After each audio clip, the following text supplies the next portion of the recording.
Mesdames et messieurs, 87.6 MHz, c'est la fréquence, la radio, c'est Kako FM. Nous émettons depuis la ville de Goma, chef-lieu de la province du Nord Kivu, dans l'est de la RDC.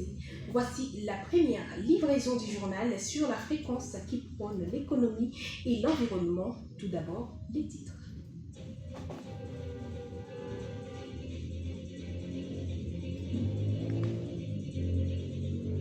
Une dizaine de jeunes originaires du territoire de Rutshuru fuyant les recrutements forcés dans la rébellion du 1-23 ont malheureusement été arrêtés par le service des sécurités, les uns en Ouganda et d'autres à l'auditorat militaire des Bénin. Les cas de la maladie des monkeypox devient de plus en plus récurrent dans les camps des déplacés situés aux alentours de la ville de Goma. Pour ce faire, l'Organisation internationale Médecins sans frontières appelle la communauté locale à observer des mesures préventives.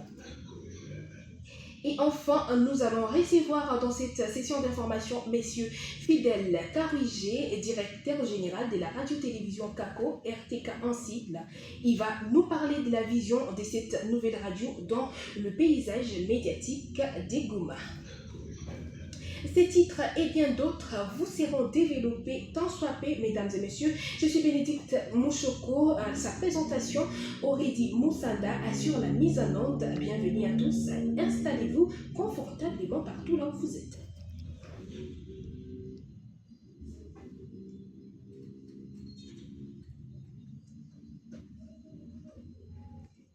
Je vous le disais au sommaire, une dizaine de jeunes de Rutshuru restent depuis le 6 août 2024 en détention captive en Ouganda et à l'auditorat militaire de Béni en province du Nord Kivu. À en croire le président du conseil territorial de la jeunesse de Rutshuru, ces garçons dont l'âge varie entre 18 et 21 ans ont été arrêtés pendant qu'ils fouillaient les recrutements forcés des rebelles de la coalition 1-23 AFC. Patient Tuzéré précise que tous les prévenus sans papier sont accusés par le service de sécurité voulais-je dire, d'être collaborateurs de ces mouvements supplétifs de l'armée rwandaise. Toutefois, ils plaident pour leur libération. Je vous propose de l'écouter ici.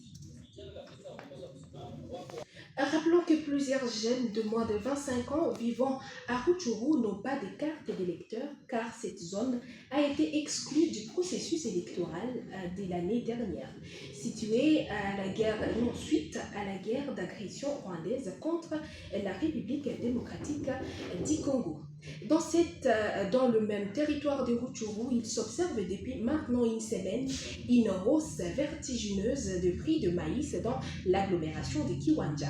Cette flambée de prix reste consécutive à la fermeture spontanée par le 1-23 du bassin de production de Kiseguro au nord du territoire de Rutshuru. C'est un dossier signé pour nous par Isaac Makuta. Vous le savez peut-être, depuis le début de la semaine dernière, un exode des habitants de partie est et centre du... Vous le savez peut-être, depuis le début de la semaine dernière, un exode des habitants de partie nord-est et centre du groupement de Binza, un territoire de Rutshuru, s'est fait observer. La majeure partie de cette population se déplace vers l'agglomération de Kiwanja sur ordre des rebelles de la coalition 1-23 AFC.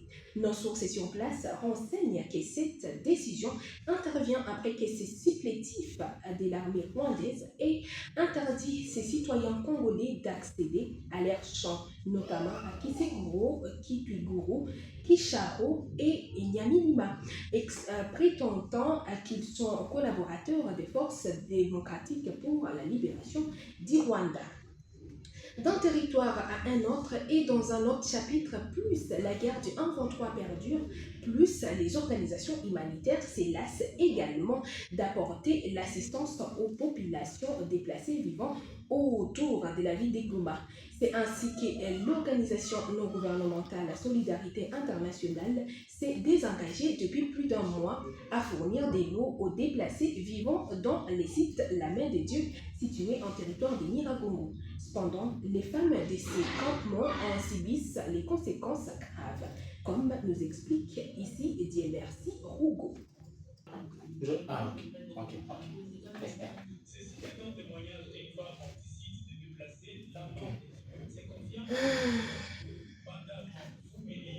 Mais il va chapoter déjà beaucoup. Chapeauté aye. Ah, lui, charge pas. Et Il va chapoter à ton ami conducteur. dans la capitale provinciale du Nord Kivu avant de nous rendre au site Kivu. L'Organisation internationale Médecins sans frontières, MSF en sigle, alerte sur la multiplicité des cas de monkeypox dans le site